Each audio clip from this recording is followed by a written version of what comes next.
Salam sejahtera diucapkan kepada penonton setia perbincangan Rakyat Demi Melayu. Baik, jadi pada malam ini kita akan berbicara mengangkat topik sejauh mana keluasan dan kesatuan alam Melayu. Kenapa topik ini diangkat? Dan antara penjelasan ringkas yang kita boleh katakan bahawa kebanyakan generasi hari ini cuma menganggap alam Melayu itu, tanah Melayu itu cuma bermula daripada Perlis sehinggalah ke Johor dan mungkin Singapura sebelum ini. Tetapi sebenarnya ia cukup luas, dan untuk mengetahui perkara ini dengan lebih lanjut, kita akan bersama dengan 3 orang panel. Seperti yang pertama, kita akan bersama Profesor Emeritus Dr. Wan Hashim Wanteh yang merupakan mantan pengarah ATMA, Timbalan Naib Chancellor Hal Ehwal Pelajar UKM. Kita juga akan bersama Profesor Datuk Dr. Sarah Yaakob yang merupakan Profesor Universiti Islam Antarabangsa Malaysia, dan kita akan bersama dengan Datuk Paduka Profesor Dr. Sufyan Hussein yang merupakan Yang di-Pertua Pendawam Fellow kita UKM. Dan dengan itu perbincangan Rakyat Demi Melayu mengucapkan selamat datang dan Assalamualaikum. Waalaikumsalam. Baik, jadi untuk soalan pertama ini ingin kita ajukan kepada Profesor Emeritus Datuk Dr. Wan Hashim Wanteh, di mana apabila bercakap tentang tamadun ataupun peradaban Melayu, ramai kata ianya sangat baru dan masih muda jika nak dibandingkan dengan tamadun-tamadun yang lain. Jadi ada juga teori-teori yang mengatakan bahawa alam Melayu ini berada di atas pentas Sunda. Jadi macam mana kita nak mendapatkan kesohihan teori ini, dan apakah benar bangsa Melayu itu sudah wujud dalam tempoh yang sekian lama? Silakan, Doktor. Ya, Assalamualaikum warahmatullahi wabarakatuh. Pada saudara Hakim selaku moderator malam ini, juga ahli-ahli panel, ketiga-tiganya sekali ya. InsyaAllah ada 2 persoalan di situ. Berapa lamakah tamadun ataupun peradaban Melayu ya? Kalau kita ambil contoh peradaban, tamadun itu adalah apabila manusia membina kerajaan. Ini dalam dilema Melayu oleh Tun Dr. Mahathir pun menggunakan konsep itu ya. Bertamadun, budaya tinggi maknanya berkerajaan. Jadi kita dapat sumber-sumber yang sahih daripada Cina. Catatan Cina dia agak baik dari segi mencatatkan perkara-perkara yang berkaitan dengan sejarah ya, bahawa kita kena kembali kepada sumber kerajaan yang pertama, kerajaan Funan ya, di kawasan sekitar Kemboja hari ini. Kemboja hari maknanya lebih 2000 tahun, iaitu kira-kira 1 atau 2 kurun sebelum Masihi lagi sudah ada kerajaan Funan itu. Selepas kerajaan Funan kemudian digantikan ataupun silih berganti dengan kerajaan Champa di Vietnam. Seluruh Vietnam, sebenarnya Vietnam itu adalah milik bangsa Melayu waktu itu, yang iaitu kerajaan yang kedua. Dan kemudiannya dia runtuh agak kemudian ya, pada zaman Melaka. Jadi lama berdirinya kerajaan Champa ini. Dan orang Champa ni ada di mana-mana hingga hari ini. Diaspora sampai ke Amerika, ke Perancis dan sebagainya ya. Yang ketiganya kemudian Langkah Suka, berkesinambungan dengan Patani, dengan Kedah Tua. Jadi dan Sriwijaya juga, ini juga suatu kerajaan yang lama ya, yang bertahan lama, tamadunnya yang tinggi. Dan di sinilah bermulanya membuat meriam besar-besar dan sebagainya. Kita boleh menyaksikan meriam Sri Patani ya, di antara yang terbesar di Asia Tenggara atau alam Melayu ini ya. Dan waktu itu dibina perkapalan, kapal-kapal yang besar. Kalau kita melihat catatan Cina juga ada mengakui bahawa kapal-kapal orang Melayu ataupun Kunlun, mereka menggunakan nama Kunlun, orang di selatan ni, lebih besar daripada kapal mereka. Kapal kita sudah merentas lautan, kapal-kapal mereka masih lagi berlayar di sekitar sungai Yangtze, sungai Kuning dan sebagainya. Dan kemudiannya mereka mengambil belajar teknologi daripada orang-orang Melayu ni barulah mereka dapat berlayar jauh merentas lautan ya. Dan kemudiannya selepas Langkah Suka, Sriwijaya, Majapahit, Sriwijaya hinggalah ke tamadun yang tertinggi, kemuncak kepada tamadun Melayu ini adalah Melaka. Jadi bermaknanya bahawa lebih daripada 2000 tahun sudah berdirinya tamadun di alam Melayu ini.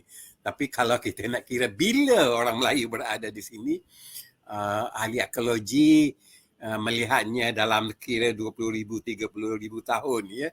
35,000 tahun. Cuma akhir-akhir ini kita mendapati bahawa kajian-kajian DNA menyatakan bahawa Melayu ini sudah berada di sini sekitar 64,000 tahun. Almost exact ya, dari segi kajian DNA, dan itu bukanlah bidang saya ya, lebih kepada bidang orang sains. Itu pertamanya, maknanya lebih pada 2000 tahun adanya tamadun orang Melayu ni di alam Melayu. Cuma kita menggunakan konsep Melayu ni sebagai racial stock. Satu konsep yang luas ya. Orang Filipina kita katakan orang Melayu, orang-orang pribumi Taiwan kita katakan orang rumpun Melayu, berasaskan kepada Austronesian language, bahasa Austronesian ya. Asasnya adalah bahasa Austronesian itu.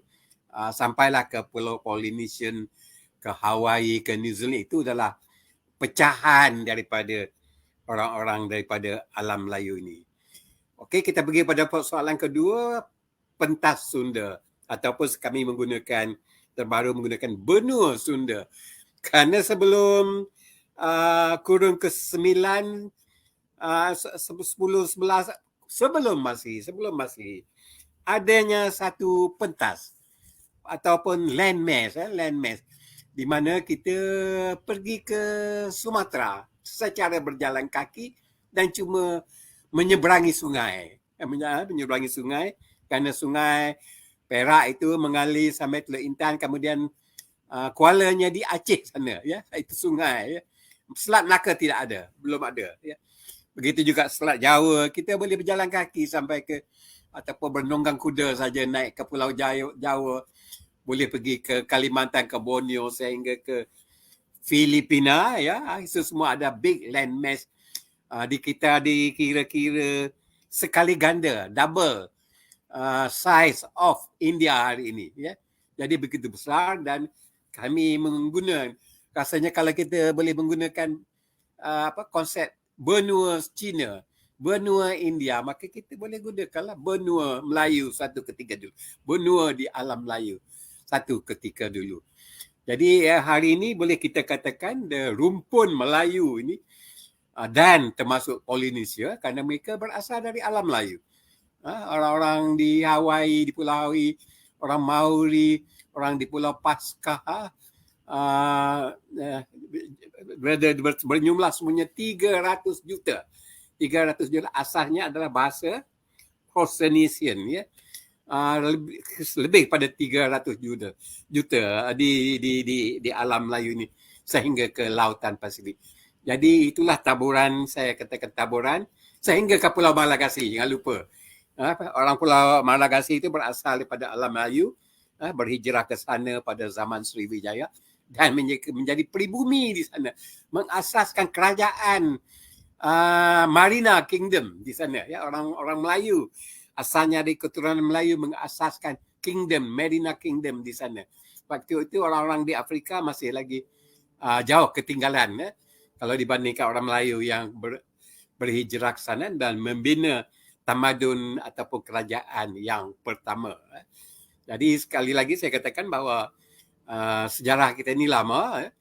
Kalau dari arkeologi, antropologinya 35,000 tahun, tetapi sekarang ini kita confirm lebih jauh daripada itu, 64,000.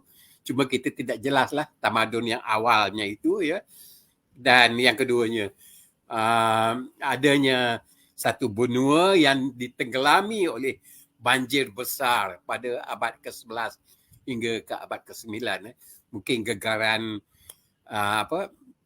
gunung berapi ya, satu yang amat besar pada waktu itu ya, penutupan Gunung Toba mungkin akan dikatakan ya di antaranya. Itu kemudian sedikit, tapi ini mungkin lebih lagi ya, lebih daripada letupan gunung berapi Toba itu ya.